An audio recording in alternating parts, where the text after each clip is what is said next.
जीवनात आपल्याकडे काही असो का नसो पण मित्र असले पाहिजे रे भाऊ, कारण जीवनात मित्राशिवाय मजाच नाही ना. जय महाराष्ट्र भावना. देऊन सरळ आलो तुम्ही चाकणला आपला जिगरी यार राहत होता फॅमिली सोबत. मग आता घरी तर नाही जाऊ शकत म्हणून त्याच्याजवळ आलो तर सरळ. सर्वात पहिले आम्ही रूम मध्ये गेलो, हातपाय वगैरे धुतले. त्यानंतर माई उडवायची चालू केली. त्यानं काय सांगू तुम्हाला, बेकार रे भाऊ. आता मित्र म्हटलं तर येणारच आहे. मग थोड्या वेळ गप्पा गोष्टी केल्या. मामीने जेवण बनवलं होतं. आता मामीला माहित नव्हतं की मी चिकन खात नसतं म्हणून. आणि भाऊला म्हटलं अरे भाऊ हे काय विषय आहे. भाऊ पटकन गेला, झटकन आणलं भाऊनं पनीर. मस्त जेवण वगैरे झालं. मग आलो आम्ही बाहेर. थोडा वेळ बसलो मग ऑटो मध्ये. भाऊ थोड्याच वेळात सर्व पोरं गोळा झाले तिथं. आता हे सर्वचा डिसिजन झाला. चाल म्हणे भाऊ तुला सारा सिटी दाखवतो म्हणे चाकण मधली. मग काय भावा चालो पचक जणा वेताळी निघळे आम सारा सिटी देखेन. थोड्याच वेळात आम्ही पोहोचलो सारा सिटी जवळ. मग गेलो भाऊ सर्वजण आतमध्ये बघायला. आता आम्ही तर आलो बघायला आणि इथं पोट्टे म्हणून राहिले चला आपण दुकानात टाकू म्हणे आता इथं. मग सर्व अजून डबल डिस्कस झाला. नाही म्हणे इथं नाही म्हणे आपण दुसरं काहीतरी मोठं घेऊ म्हणे. मग पोहोचलो भाऊ एकदम मोठ्या जागी आम्ही. मग भाऊ म्हणे आपण खतरनाक डायलॉग मारू म्हणे आता. मला ठीक आहे ना भावा तुम्ही म्हटलं तर काय विषय आहे. तेवढा क्रीचं पा काय चाललं कानात नाही का बाळी टाकून दे म्हणे आता. तिथं झालं या गोपालचं इकडे पा. तू मेरे से प्यार करती है या नहीं करती?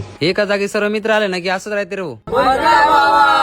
त्या एका दादाला या डायलॉग साठी आम्ही रस्त्यातून उचललं. जोपर्यंत संपूर्ण महाराष्ट्रात डायलॉग गाजत नाही तोपर्यंत तुमचा भाऊ हार काही मानणार नाही भाऊ. बस तुमच्या सर्वांचा सपोर्ट असू द्या, बाकी राडा करू आपण. आणि चाकून आपले कोण कोण व्हिडिओ बघतात तेवढं कमेंट करजा बरं का. बाकी असे खतरनाक मिनी ब्लॉग बघण्यासाठी तुमच्या भावाला फॉलो करा.